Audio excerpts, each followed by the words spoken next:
it's okay. Yani mimi hata ukinipoteza, yani hakuna kitu ambacho utapata kwenye maisha yako zaidi kwamba utabaki na kumbukumbu kwenye maisha yako mpaka unakufa kwamba ushe kufanya kitu kibaya. Guys, no to tap the screen, tap on the screen. Karibu, endelea brother. Yeah. Kwa hivyo nachoomba ndugu zangu, nachoomba tusifanye vitu kwa mihemko, kwamba labda tutoe mawazo tu kwa vitu ambavyo tunahisi kwa kuzungumza ni rahisi, ila tuongee tukiwa tunamaanisha. Unaelewa Yani tusizungumze tu kwamba tufanye kitu fulani au tujamani tuombe kitu fulani au tufanye kitu fulani, lakini kinapokuja jambo la kujitoa tunakuwa wazito kufanya kitu. Umeona? I'm disappointed sana tarehe 9 ile, kwa sababu mimi nilitoka na nilikamatwa na askari nilipokuwa kazi. Nilitoka sio kwa ajili ya kwenda kazini wala kwenda kusherehekea siku ya uhuru. Nilitoka kwa sababu nilijua ile siku kilichokuwa kinaendelea katika mitandao na makubaliano ya wanaharakati kwamba ile siku itakuwa ni siku ya ukombozi, sote tutakuwa pamoja, tutaandamana kwa amani. Mimi sikushuhudia kama kuna kwa sababu mazingira, mimi nipo Magomeni, mazingira yangu. So nilipofika mazingira yalikuwa empty sana, hakukuwa na mtu wala harakati yoyote inayoendelea kwa wakati ule. Lakini kulikuwa na washikaji zangu ambao nilikuwa nimeconnect nao pale, tukazungumza mara matatu. Kundi la maskari lilitokea wakatuzunguka pale, vipi na kuaje, unafanya nini? Umeona? Yeah. Kwa nini hamjakaa nyumbani? Kwambia kwanza salamu ndio kitu cha msingi. Mkiacha magwanda mlovanyi binadamu kama sisi. Umeona? Cha pili, leo ni sikukuu ya kusherekea uhuru. Mimi niambie nisherekee uhuru afu nimekaa ndani. Una uhuru gani wa design hiyo? Umeona? Nina uhuru wa kufanya chochote, nina uhuru wa kuongea chochote, nina uhuru wa kwenda popote. Ili hali tu nisiharibu, nisimdhuru mtu, nisimkosee mtu. Umeona? Kusupporti wanachokiongea mtu fulani, kwa sababu kuna watu walinyang'anywa simu zao kwa sababu wamekuta wamefollow account za kina Mange Kimambe, wanaharakati au kina nani. Ukikutwa na zile video, ukikutwa na zile umefollow, sijui una support, una comment, una nini, wamechukua simu zao, wamewapiga bakora. Umeona? Baadaye nikamwambia brother, ukumbuka ukitoka kwenye magwanda tunakuwa wote mtaani, sawa? Na isitoshe mimi nawezekana kujua vizuri wewe hapo ulipo, usije ukajisahau kwamba kuna maisha kutokana na yani tuliongea, ilikuwa ni mjadala kidogo.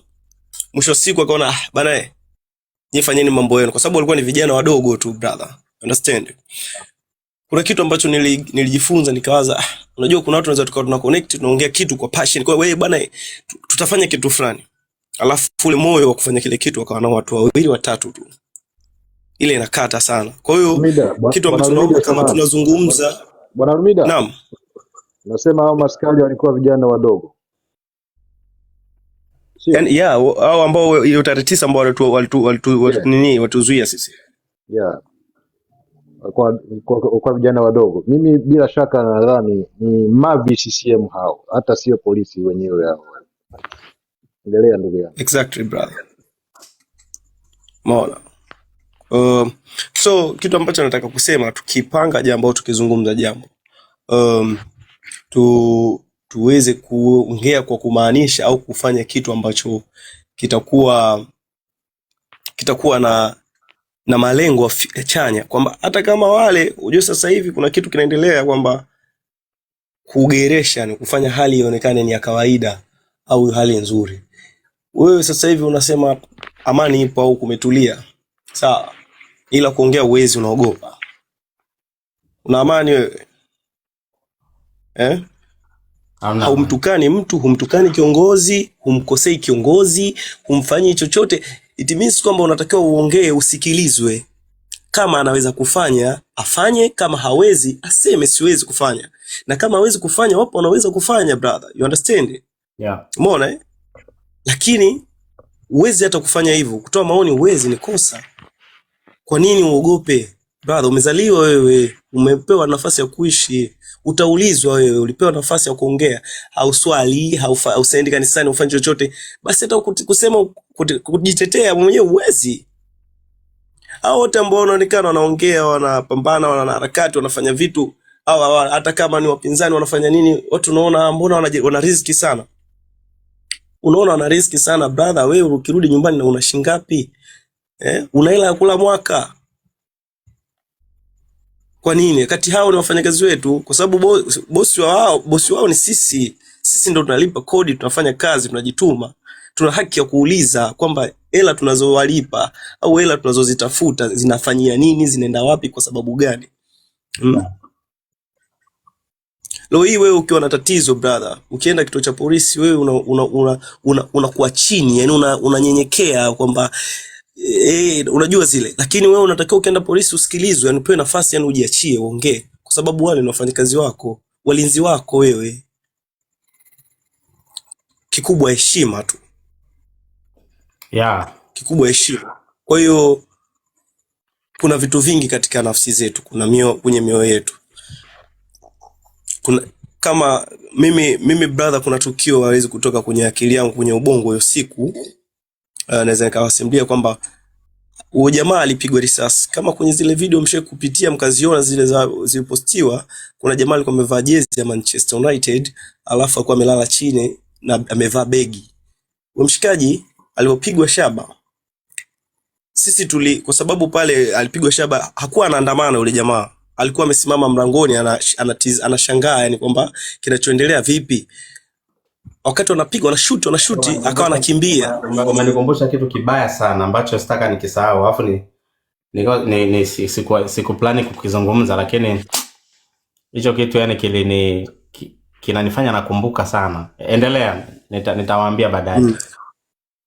Mimi nikawaambia washikaji, jamani, huyu jamaa alipoanguka hapa, kwa sababu mimi hiyo siku wakati hiyo issue inatokea, nilitoka nikaenda Kibo pale kwa Gwajima, nenda Kibo pale, na maana issue inatokea nini mpaka watu wanaanza kupigwa risasi nini.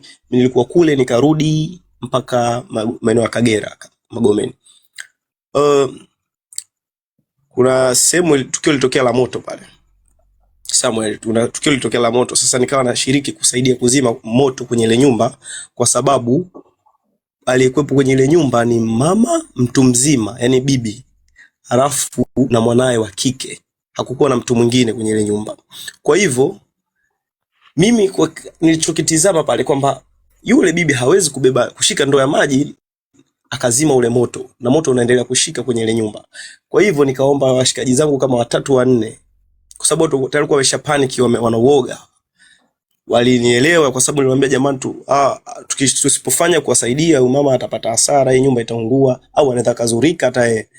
Kwa hiyo tujaribu kuzima moto, tusikae sehemu ya hatari zaidi, kwa sababu washaanza kurusha risasi ovyo. Tuingie ndani, kwa sababu ile nyumba kidogo ni kubwa. Tuingie ndani tuanze kuzima moto kwa ndani. Wakati tunazima moto ndani, huko nje risasi zinaendelea kulia. Umeona? Natoka nje, nimesimama getini, nashangaa mbona kama issue watu wananchi wamepoa, alafu bado risasi ndo natoka nje, na ile jamaa anamuona akapigwa shaba, kaanguka chini. Sasa ikabidi nitoke nje. Kabla jamani, huyu mshikaji amepigwa shaba, amepigwa risasi hapa, hii itakuja kuleta shida hapa. Kwa hivyo watu ambao mmekaa eneo la wazi, tujitahidi tusogee, kwa sababu isije ikaleta madhara zaidi na zaidi. Hawa sasa hivi sio kwamba wanatuliza watu tena, hawa wanaua watu tena. Umeona Yule jamaa alibebwa akapelekwa eneo la wazi. Kama watakuja kuchukua miili, wabebe wamchukue. Bro, nilichokiona mimi, yule jamaa alikaa kama masaa 4 barabarani pale, masaa 4-5, kwenye mida ya saa moja hivi usiku zilianza kupita zile gari za jeshi. Ilipita gari moja kama kifaru hivi, lakini hakina chain, zile kinakuwa na matairi. Yule mshikaji alikanyagwa, kichwa kikatoka kikaenda pembeni, mwili ukabaki pembeni. Wale wanajeshi waliokuwa kwenye ile kifaru ile, wao wenyewe walishika vichwa. walishika vichwa bro. Hebu imagine huyo alifanywa hivyo ni babako, mamako, mtoto wako, ndugu yako. Au maumivu yanaweza kaishi katika nafsi yako mpaka unaingia kaburini, hata kama sio ndugu yako. Kwa brother, kuna vitu vingine unaweza ukasema tusiongee, tusiandamane, tusifanye vingine, au unaweza ukasema nitulie tu nikae kimya, lakini hebu just imagine pati ya yale maumivu yamekuingia wewe au yamekufika wewe kwenye familia yako, huwezi kukaa kimya. Mimi naongea hivi, najua hapa mtandaoni watu wengi wataona, watasikia, hata au maskari wengine watasikia, au watu yote atasikia. Siogopi, naweza siwezi kuficha ID yangu mimi. Siwezi. Nipo available. Sawa, kwa sababu naamini sijamkosea mtu, ila naongea uhalisia na kwa kile ninachokiona. Serikali ilichokifanya imekosea. Ilipaswa kwa kile kilichotokea. Uongozi Samia Suluhu Hassan na waliokuwa chini yake wote, kwa hiki kilichotokea, kama ni kujisalimisha kwa kile, kwa sababu kama amri yeye mwenyewe amekili katika hotuba yake ile, nadhani tumesikia, hakuna ambaye hakusikia. Unaona kwamba nguvu iliyotumika ni sawa sawa na kilichokuwa kimetokea. Bro, nikuulize, kuna askari yote alipigwa risasi au mwanajeshi yote alipigwa risasi? Kwamba kuna raia akachukua bunduki kamshuti? Ila kwa nini sasa mimi naongea na wewe kwa maneno unanipiga shaba? Ni sawa sana kuua mbu kwa panga au kwa bomu.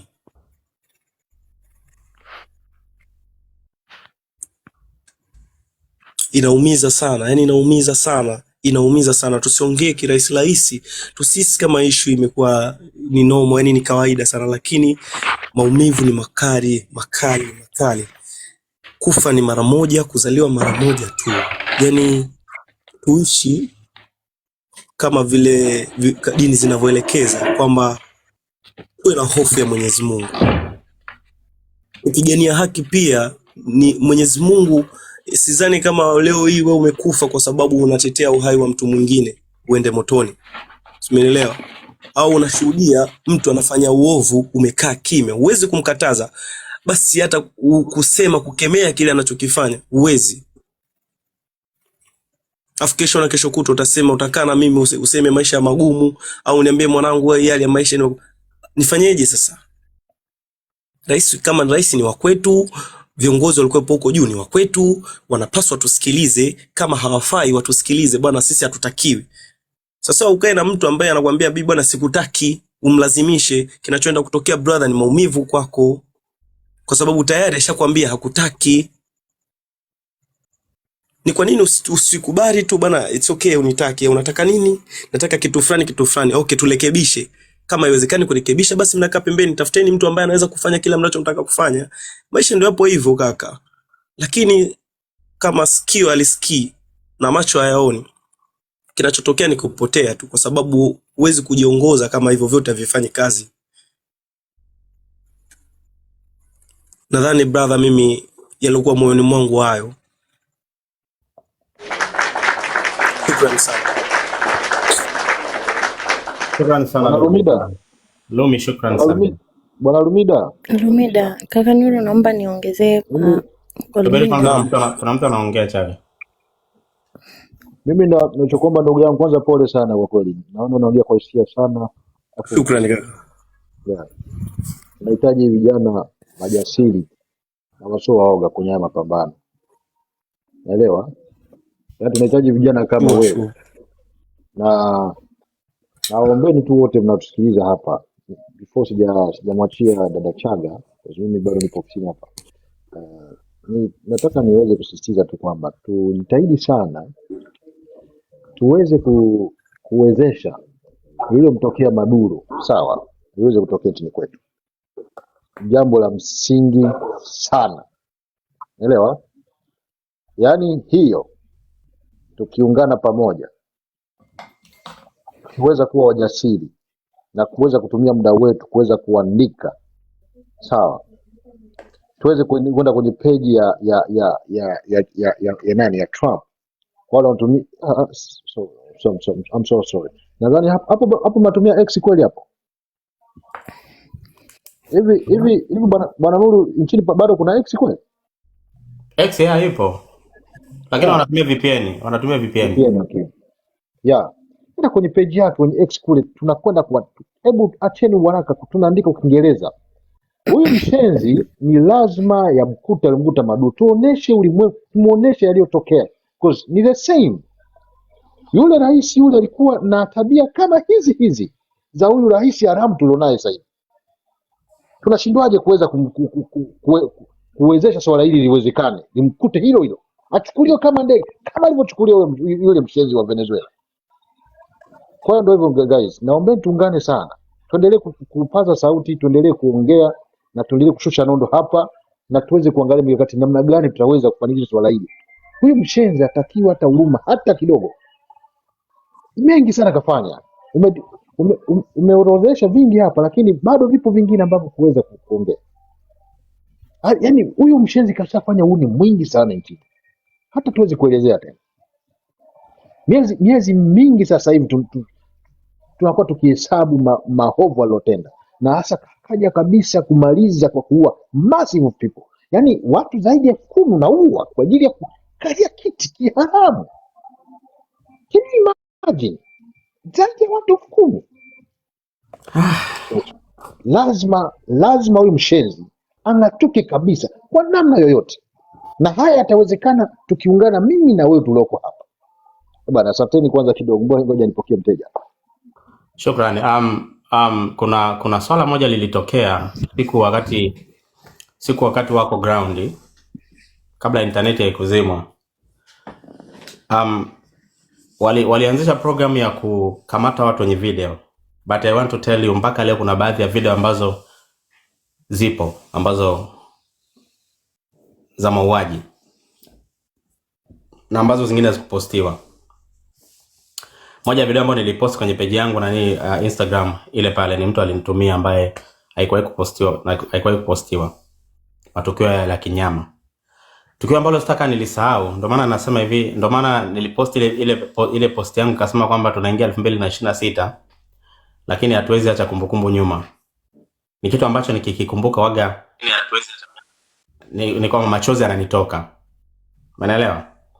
Ninaposema kwamba tunapambania nchi, ujue kabisa kwamba tumeumia. Oktoba 29 imetuumiza sana. Na mimi mpaka leo ni kama imenipa inanipa nikilala na shtuka sana. Yaani inanipa kushtuka sana. Ninakumbuka nilipo Kaka Nuru, mimi binafsi nakwambia mpaka sasa sina amani. Yaani kila nikifikiria mimi huwa nalia kama mtoto ujue. Yaani sijui itatokaje kwenye akili yangu, na Mungu sana. Hiyo kitu inanitesa sana ufahamu. Wakati siku hiyo watu wako ground, nilikuwa na akiba kwenye simu, kwenye M-Pesa yangu. Nikarecharge vizuri kwenye simu yangu, nikaweka kama 500 hivi kwenye simu yangu. Kuna watu walikuwa ground kule wanasema, brothers tuko hapa, tumetoka hapa, kawa natuma hela za maji. Unatuma tu randomly kwa mtu, unatuma namba na afu uzuri wa wengine wakawa wananipigia simu. Hichi kitu sitaka nikisahau mpaka naingia kaburini. Kuna wakati imechanganya sana. Nakumbuka siku nilikuwa nasikiza hii nyimbo hii. Afu na simu yangu ilikuwa inaelekea kuzima chaji. Unanielewa? Nilikuwa nasikiza hii nyimbo hii hapa. Hii nyimbo sitaka ni sana. Nikisikiza hii nyimbo nasikia uchungu sana hii hapa. Ni kushikana na kwa kitu kimoja. Hii ni very important. Ila nasisitiza kidogo Nuruvazi. Karibu. Sababu hapa wewe unakuwa, kwa sababu wewe hapo na watu wengi na One Love na watu wengi. Sometime na mimi nikisema nifungue na kuja watu wengi. Sisi watatu, yani kiasi kwamba tusipofungua au nini, na maana tunabeba watu wengi kwenye live zetu tofauti na watu wengine. Hilo alina tochi, alipingiki manake. Yeah. Maana sasa hivi pamoja na kuwa tunatumia backup, lakini still ndo tunaangukia 700 au 800 kwa sababu kuna watu wengi tumewapoteza kutokana na zile account zetu. zetu.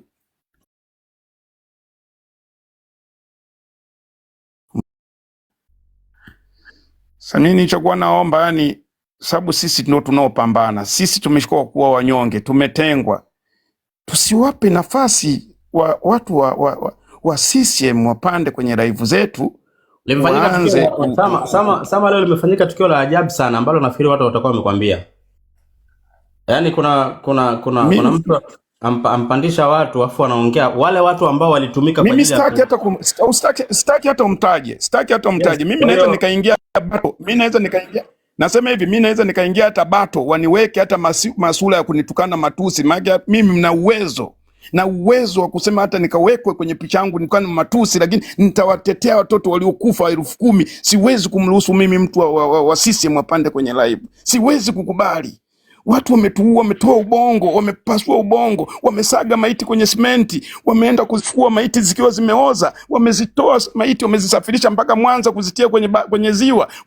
Alafu nikupandishe juu ya live yangu umtetee huyo mama aliyeifanya maiti ziwe mizoga. Unakuja kunaambia nini? Kijana yoyote wa sisi mwenye umri wa kuanzia miaka 20 kwenda juu hana haja ya kuja hapa, kwa sababu anajua sasa baya na zuri. Ni kwamba anahongwa tu pesa kama walivyohongwa leo wale Wakatoliki wa mchongo.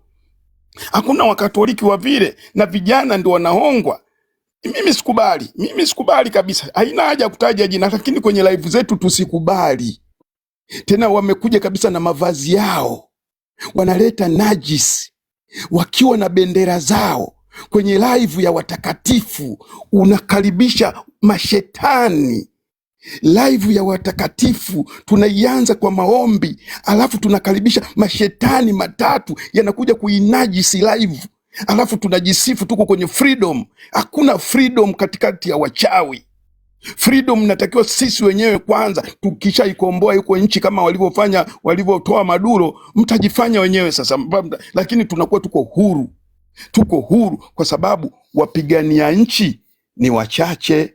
Kawaida sisi hapa tunaopiga kelele tukijihesabu Tanzania nzima, labda sisi ambao labda kama vile labda wewe Nurvazi, Maria Sarungi, Sativa, ambao tu mmeshajulikana kimajina, amfiki 100, lakini nchi na watu milioni 70, lakini amfiki 100. Lakini nyuma ya mgongo wako Nurvazi wako watu wengi ambao wamejitokeza na wasiojitokeza. Nyuma yangu nina watu wengi wanaoamua kujitokeza na wasiojitokeza, wanaosubiri tu kikiiva tu, nilikupenda sana speech zako, wapo hao. Sasa hawa watu wanaoshinda wanatutukana kila siku, tunawapaje muda wa kupanda eti na wenyewe tuwasikilize? Hapana. Ni heri tuvumilieni, tutukanwe, lakini tusifanye makosa hayo. Ni heri tubaki wachache, lakini tunajua nchi inakombolewa na wachache. Hatutaki kabisa mambo haya. Mimi kwa kweli inaniumiza sana ninavomkuta mtu wa CCM kapewa maiki zaidi ya dakika 20. Inakuwaje? Mtu ametoka kutuua. Huo ujinga siwezi fanya tena. No. Siwezi fanya ujinga tena. Ametoka kutuua. Upumbavu tusifanye kabisa. Na watu na nyie mlioko hapa, mnakwenda kusikiliza live ya mashetani ambao wameua ndugu zetu. Mnakaa kwenye live, mnaenda tu kufanya challenge. Mimi nimeshazoea kutukanwa sana. Najua nasikilizwa na natukanwa, lakini ni heri nitukanwe, lakini nimesimama katika ukweli. Hata wale tunaowatetea wanajua kabisa huko kina Nurvazi na kina Sama wako upande sahihi, bado hawajabadilika, na wenyewe walioko huko makaburini wanajua. Lakini hatuwezi sisi tukakaribisha watu ambao wamechangia kuvuja damu za ndugu zetu, wamechangia kutoa ubongo wa ndugu zetu, alafu tuwape nafasi ya kuongea. Eti mtu anapewa maiki anaambiwa unamteteaje mama? Pumbavu kabisa. Mimi naishia hapo. Asanteni. Naomba kuongea. Shukrani sana. Nani kwenda? Asante kaka Nurvazi. Mimi leo sitapiga zile nondo ambazo napigaga. Leo mimi naomba niende kibibilia. Leo mimi nimeokoka ndugu zangu, naenda kibibilia. Kwa hivyo natumia tu dakika chache sana. Kitabu cha Yeremia. Ujumbe wangu ujiamini. Mungu anapenda mtu anayejiamini. Kwa hivyo kitabu cha Yeremia sura ya 1 mstari wake ni wa 8. Mungu anamwambia Joshua usiogope. Unaona? Mimi ndiye niliyekuchagua. Namba hiyo Yeremia 1:5 inasema kwamba kabla haujazaliwa nilikujua. Kwa hivyo mimi ninachojua Trump, nimezaliwa kwa makusudi ya Mungu. Hilo ndio liko wazi. Kwa hivyo ninaishi kwa ajili ya makusudi ya Mungu. Na nimekuja duniani kimakusudi, sijazaliwa kibahati mbaya. Hilo ndio liko wazi. Yeremia ngapi? Nuruvazi. Yeremia ngapi ndugu yangu? Yeremia ngapi? Yeremia ngapi umesema? Yeremia 1 mstari wa 5. Mbona kunifahamu hiyo kaka Nuruvazi? Yeremia 1 mstari wa 5. Anataka tukomfahamu. Nimefurahi sana umesema andiko hapa. Shukrani. Kabla hujazaliwa mimi nilikujua. Kwa hivyo ndugu zangu, mimi kama Trump, wewe ambao uko hapo, unisikilize vizuri. Umezaliwa kwa makusudi ya Mwenyezi Mungu na Mungu anajua kesho yako. Hakuna CCM anayejua maisha yangu ya kesho yatakuwaje. Na kama Mungu alipanga mimi nife kwa ajili ya kupigania taifa, ngoja tufe tukipigania taifa. Kama Mungu maana tunaishi kwa makusudi, mimi naishi kwa makusudi. Kwa hivyo sijaumbwa kumwabudu Samia. Sijaumbwa kumsujudu polisi wa Tanzania. Nimeumbwa kwa makusudi ya Mwenyezi Mungu, na kila mtu ana makusudi ni kuona anaishi duniani.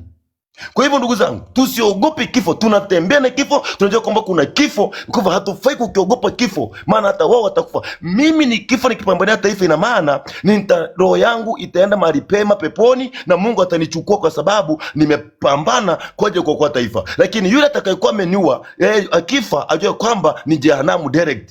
Kwa sababu amechukua uhai wa mtu bila makosa. Amechukua uhai wa mtu bila idhini ya Mwenyezi Mungu. Kwa hivyo mimi naishi kwa makusudi. Hatujaumbwa kuja kumwabudu binadamu yoyote. Kitabu cha Kutoka 20 mstari wa 2 unasema kwamba usiwe na miungu mingine.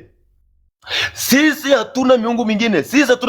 Mungu wetu ni mmoja tu na anatulinda. Hilo liko wazi. Tunaindwa na Mwenyezi Mungu. Hata mimi ni mtu wa Balimi, kaka Sama anapenda kuita mimi mtu wa Balimi, lakini leo nataka nimwonyeshe kwamba mimi nimeokoka. Tunalindwa kwa sababu ya Mwenyezi Mungu, na tuko hapo kwa sababu ya makusudi. Tutapambania taifa, tutapigania taifa mpaka mwisho. Sauti zetu hazitanyamaza. Tutawawa, wengine watajitokeza. Tutawawa, wengine watazaliwa. Kwa hivyo kifo mimi sikiogopi. Usiogope kitu kile kifo. Ndugu yangu, jiamini, jikubali. Ili tulikwambia taifa. Ngoja niwaambie kitu moja. Ukweli kabisa, tunaipenda Marekani, tunaipenda Ubelgiji, tunaipenda Canada, lakini hata sisi tuna uwezo wa kuitengeneza Marekani yetu ambayo ni Tanzania. Tuna uwezo wa kutengeneza Marekani yetu ambayo ni Canada. Tuna uwezo wa kutengeneza Canada kwa Tanzania. Tuna uwezo. Kwa hivyo kuliko tuende nje, tupambane tumtoe adui mmoja ambaye ni CCM.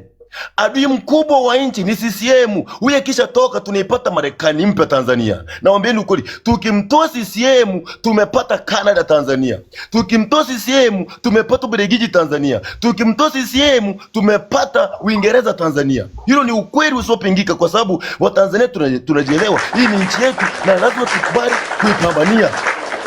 Hakuna kwenda Ubelgiji, hakuna kwenda. Sikiliza, tusisikie mtu anasema kwamba jamani tuende ubalozini. Hakuna. Hapa tupambane. Humu. Kiingereza inasema kwamba titi for tat is not fair. Hapo. Yani titi hapo hapa dawa la moto ni moto. Moto ni moto. Sikiliza baba. Lazima tupiganie taifa. Tusikubali uonevu kwenye nchi. Mimi mtu asemee kwamba kwenda Ubelgiji, si kwenda Canada. Hapana. Humu. Tuitengeneze Tanzania yetu. Tuitengeneze Tanzania yetu. Trump umesema titi for tat. Titi of tight is tit of tight. Yani mtu akikupiga mrudishie. Yani tit of tight. Kwa hivyo mimi yani ni tit of tight is a fair game. Kwa hivyo tupambane taifa ndugu zangu. Na Mungu abariki sana. Tunaongea sana na mengi na machungu, lakini tupiganie taifa. Asanteni sana. Asante sana Mr. Tit of tight. Unaniruhusu niingizie tangazo, watu wameongezeka? Ayatangaza. Dada watangaza. Jamani, hii wiki tutakuwa nimeshusha morali kwa sababu nilikuwa na nani kidogo. Hii wiki tutakuwa na siku nzuri sana ya Ijumaa, tumeitenga kwa ajili ya Gen Z kukutana live hapa TikTok, kupeana mikakati mbalimbali. Tutakuwa na wageni wetu kutoka Clubhouse, kutoka Instagram, wakina kaka wengi unaowajua wewe, wakina Mangi Kimambi, wakina Maria, tumewaalika. Tuna mwaliko mkubwa mpaka wanasheria, wachungaji, kila wote unaowajua. Siku hiyo tutakutana hapa saa 3 kamili ya usiku kwa East Africa, wote tukutane hapa. Ikiwezekana anza saa 1 kujoin hapa kwa sababu live itakuwepo muda wote. Mnakaribishwa. Pia tuna peji zetu za Gen Z ambazo tumezianzisha huko Instagram. Tunayo inaitwa Ruge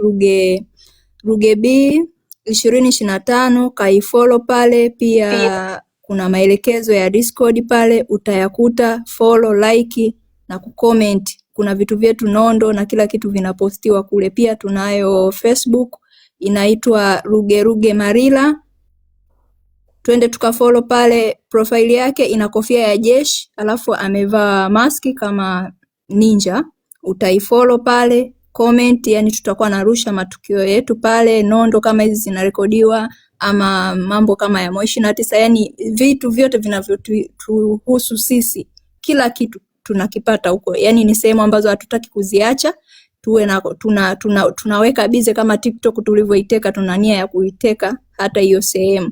Pia kuna Discord tunataka tu download ili mambo yetu tuyapangie huko, ni kama sehemu yetu ya kupanga mikakati yetu.